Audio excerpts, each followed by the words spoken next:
Yang terhormat dosen penguji uji kinerja, perkenalkan saya B. Merita Pamudiani Tias, nomor induk mahasiswa 224242995050. Saya mahasiswa PPG dalam jabatan kategori 1 gelombang 2 tahun 2022. Program studi pendidikan sejarah di LPTK Universitas Negeri Yogyakarta. Pada hari ini, hari Senin, tanggal 12 Juni 2023, saya akan melaksanakan uji kinerja praktik pembelajaran mata pelajaran sejarah kelas 11 dengan materi perlawanan bangsa Indonesia terhadap pendudukan militer Jepang. Saya akan melakukan uji praktik ini di Sekolah SMA Tirtamarta BPK Penabur, Jakarta. Berikut saya sampaikan surat formulir pendaftaran uji kompetensi dan juga video praktik pembelajaran saya. Selamat menyaksikan. Untuk memimpin dalam doa. Di kantong hasilnya enggak silahkan. Suaranya di besar. Semuanya mari kita berdoa dalam doa. Tuhan, terima kasih Tuhan atas berkat pagi ini sehingga kami bisa datang ke sekolah hari ini Tuhan. Setelah kami mengambil pelajaran kami bersama kita, terima kasih agar semua pelajaran berjalan dan lancar. Dalam nama kami sudah berdoa dan bersyukur kami. Amin. Terima kasih Anesia, silakan kembali. Oke, selamat pagi semua. Sambil saya absen ya, hari ini hari Kamis. Saya mau absen hari ini. Siapa saja yang sedia hadir? Silakan angkat tangan ya, yang saya sebutkan namanya silakan angkat tangan. Alali ada? Oke. Bibi? Hadir. Basia? Hadir. Bianca? Hadir. Nah,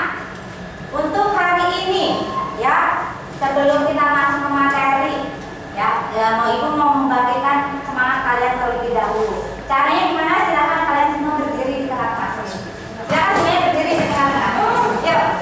Supaya permainan itu singkat saja, syaratnya hanya 3.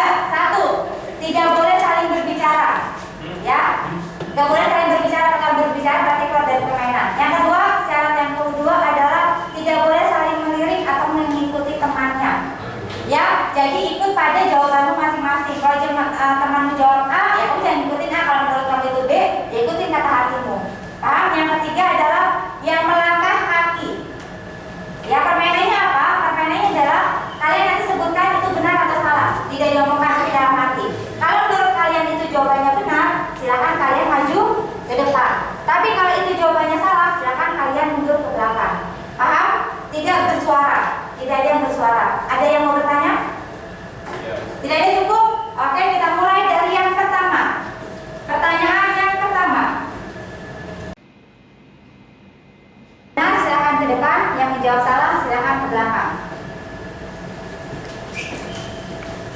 Oke, sudah. Saya hitung. 1, 2, 3, 4, 5. Jawabannya kita lihat ke sana. Yang menutupi layar. Iya, benar. Sekarang silakan kembali ke tengah. Pertanyaan kedua. Kembali lagi ke tengah. Iya, sekarang dulu dong kita. Ya, pertanyaan kedua. Silakan kalian lihat ya.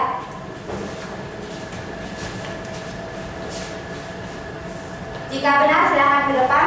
Jika salah silakan ke belakang. Benar nggak tujuan dari restorasi meja adalah melawan kesombongan? Yakin? Benar?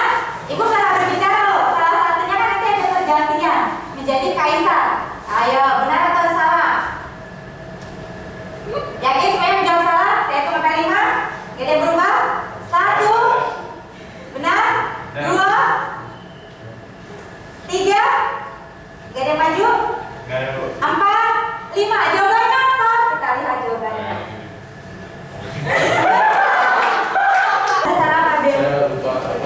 Lupa. Seharusnya tokohnya siapa? Depannya D. Jatuh? Langsung aja. Pertanyaan terakhir. Pertanyaan terakhir. Benar atau salah ya? Oh, semuanya menjawab salah ya? Itu yang menjawab salah. Saya hitung ya. 1, 2, 3, 4, 5. Kira-kira jawabannya apa ya?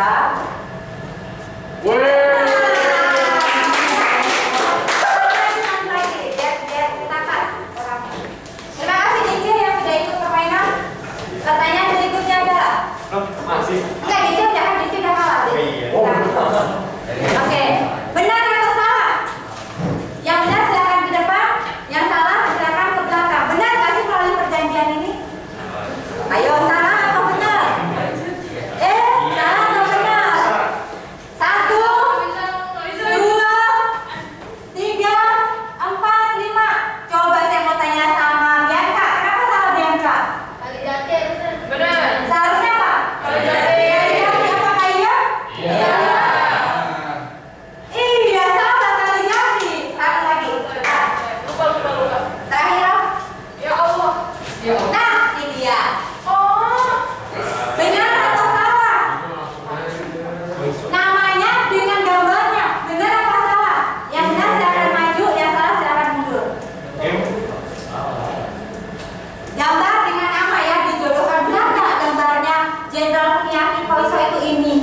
1, yang tengah-tengah silakan 2, 3, 4. Kalau di tengah-tengah nggak ada jawaban, depan atau belakang? 5. Oke, ibu mau tanya sama Fredrik, kenapa salah menurut kamu, Fred? Emang siapa tokoh itu? Menurut saya itu Imamura. Ini Jenderal Imamura. Kalau Koiso itu siapa?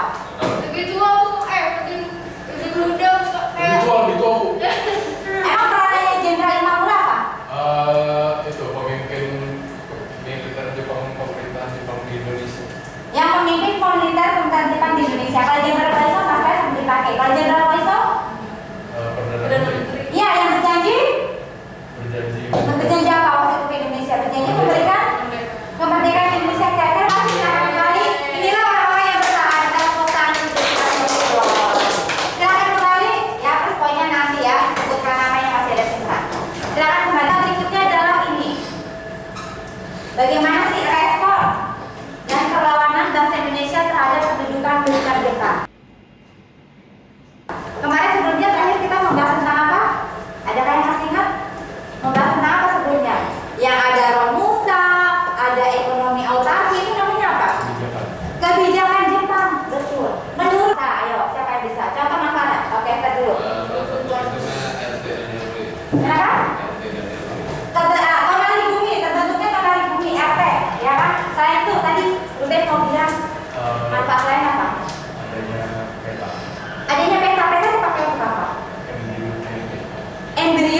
bentuknya TNI sampai sekarang, ya kan peta, karena rakyat Indonesia dulu pemudanya dilatih militer. Bagus. Nah ini tujuan pembelajaran kita. Tujuan pembelajaran kita apa? Kita mau menganalisis bagaimana respon, reaksi bangsa Indonesia terhadap perlawanan Jepang. Berbeda nggak ya dengan perlawanan waktu zaman Belanda? Ya kan? Sama-sama melakukan perlawanan, tapi ada perbedaan nggak? Terakhir adalah metode pembelajaran dulu. Hari ini kita pakai metodenya discovery learning. Ada 6 tahap dari stimulasi, problem statement, kita data collection, lalu data processing, verification, dan kemudian generalization. Inilah yang akan kita pakai metode pembelajaran pada hari ini. Oke, sekarang sudah mundur, ya kan? Jadi 3 kali pengambilan nilai pengetahuan. Kita melakukan 1 kali pengambilan nilai pengetahuan, 3 kali pengambilan nilai keterampilan, ya karena kita bagi dalam 3 modul, ya kan? Jadi 3 kali pengambilan nilai keterampilan. Sekarang saya akan buka HP kalian. Sebelum kita masuk ke pembelajaran, kita mau melakukan pretest. Ya, pretestnya apa? Silakan kalian buka di sini. Ya, muncul, bisa di-scan? Sudah? Sudah ya? Sudah semua ya? Nah, kita akan membahas materi kita hari ini.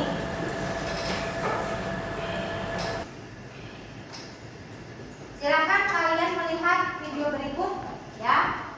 Nggak usah panjang-panjang, kita saksikan terlebih dahulu.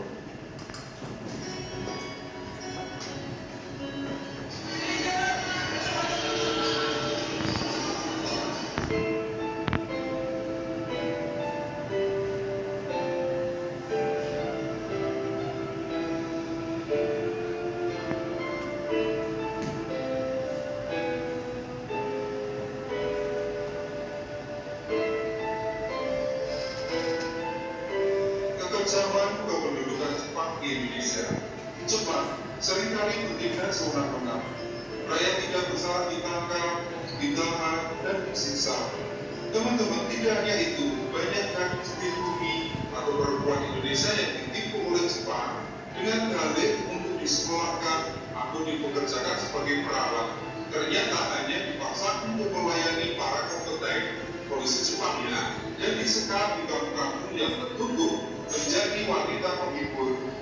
Teman-teman, dari gambaran kondisi tersebut tentulah menambah penderitaan kesengsaraan rakyat pribumi kita dahulu.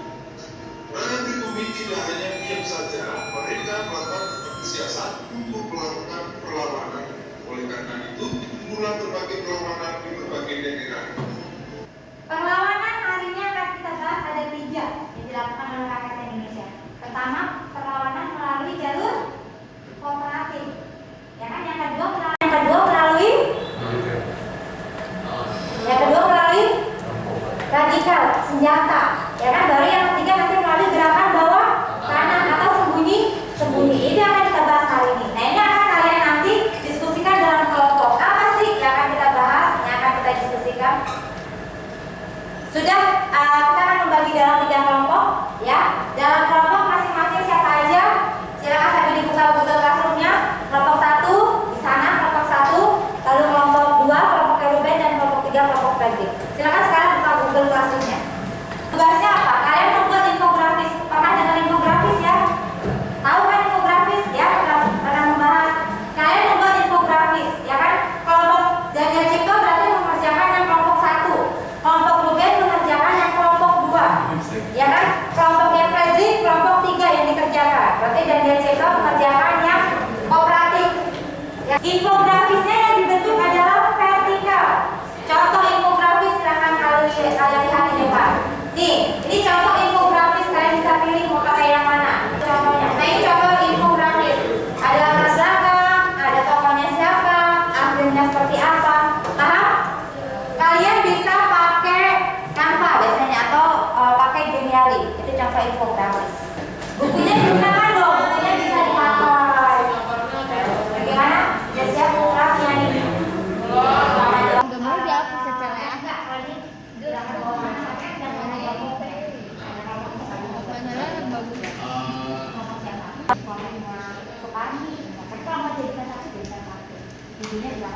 Nah, ini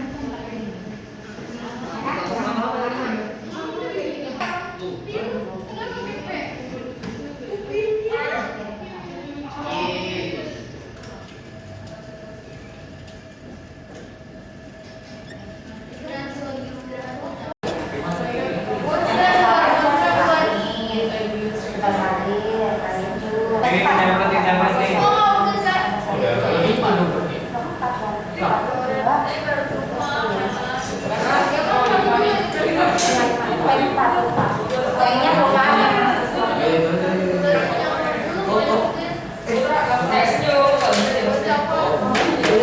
Tokoh-tokohnya siapa aja dan perkataan tujuannya pasti beda-beda kan? Nah itu ada kan? Ini aja Pak.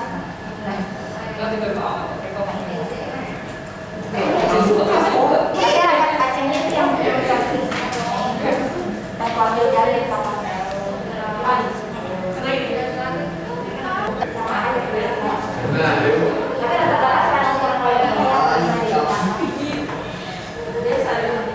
Ada dia juga yang melakukan pembuatan nama. Tapi dia tepi. Bukan tuh.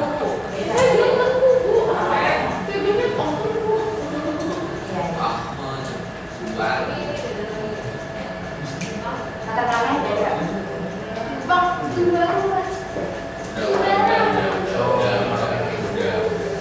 Ya jangan lupa 5 menit. Perlawanan kooperatif yaitu Putra. Pertama latar belakangnya. Putra adalah pusat tenaga rakyat. Tapi dari kelompok ada di kelompok lain nggak ada. Oh dari mana tapi ada kelompok satu. Jangan sekali.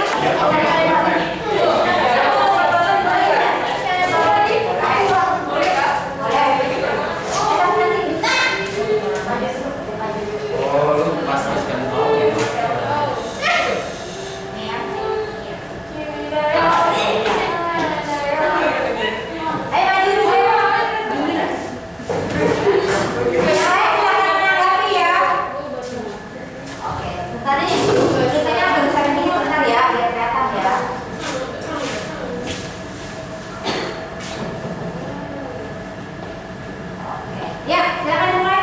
Kelompok satu. Selamat pagi Bunda Eva dan teman-teman. Pagi. Hari ini kita akan mempresentasikan tentang pemberontakan kata di Blitar. Jadi yang pertama adalah latar belakang. Latar belakang pemberontakan kata di Blitar sendiri adalah karena adanya kemampuan diskriminatif dari prajurit Jepang terhadap masyarakat dan kemarahan anggota mereka terhadap militer Jepang yang telah menggunakan Indonesia dan menjadi kata.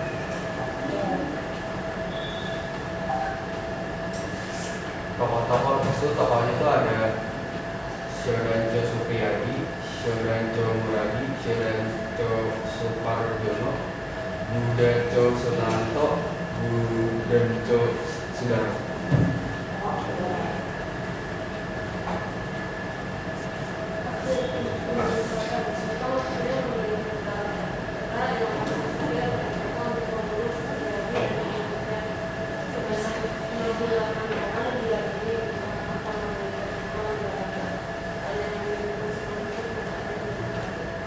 Oke, terima kasih teman-teman. Silakan tepuk tangan dulu, berikan tepuk tangan buat kelompoknya. Oke, ada yang mau bertanya atau menanggapi?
kemarin ya, pemimpin tertinggi Jepang siapa kemarin?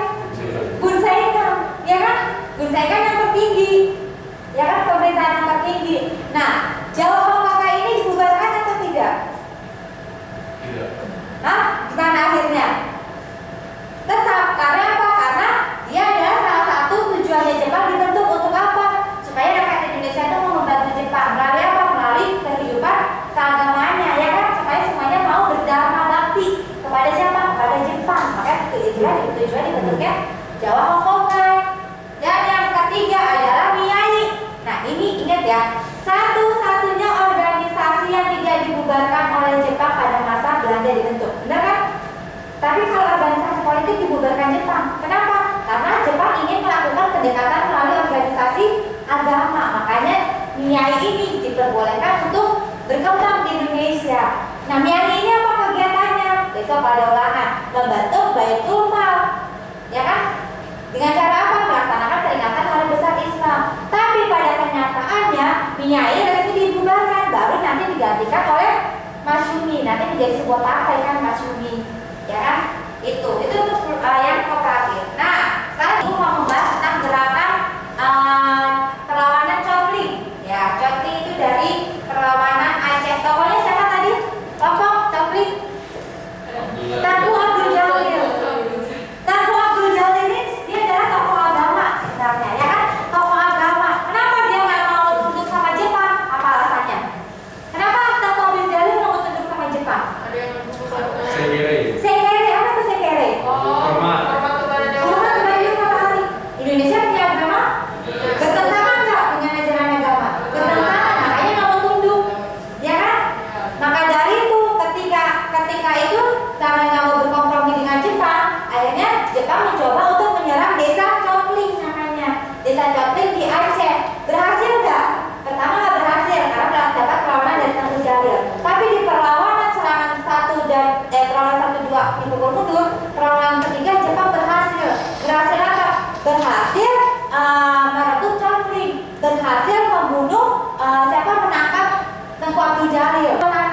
Gerakan bawah tanah itu ada berbagai macam kelompok, ya kan? Kelompok gerakan bawah tanah itu, nah ini gerakan bawah tanah. Dia dilakukan secara sembunyi-sembunyi, diam-diam.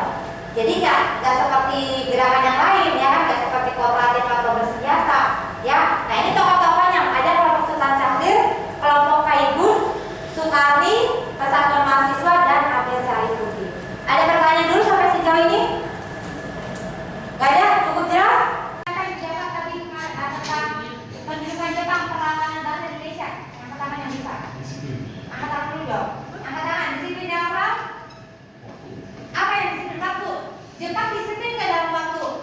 Iya, kita dalam waktu mengikuti kan sikap disiplin, kita pertahankan dalam kehidupan sehari-hari. Ada berjuang kan? Jepang jatuh bangun tapi bangkit lagi. Dan kalau orang terima kasih friend, terakhir apa lagi yang bisa diambil?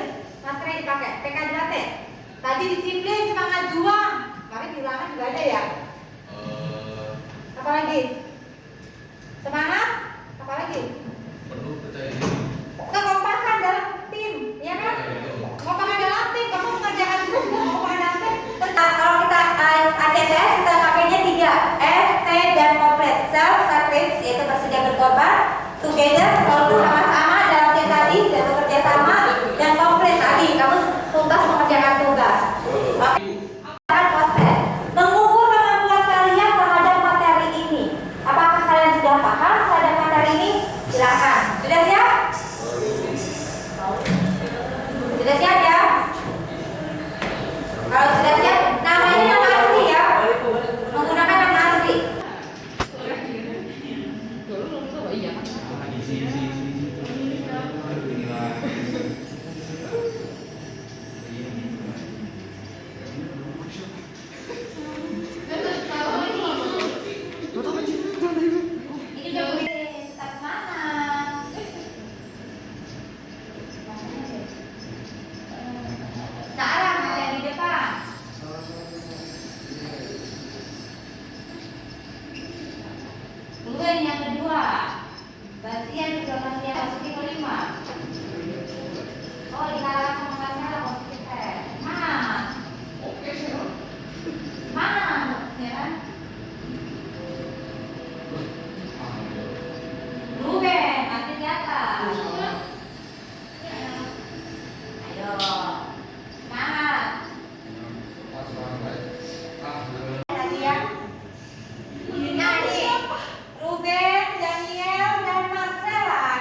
Perjuanganku lebih mudah karena mengusir penjajah, tapi perjuanganmu akan lebih sulit karena melawan bangsamu sendiri. Oke.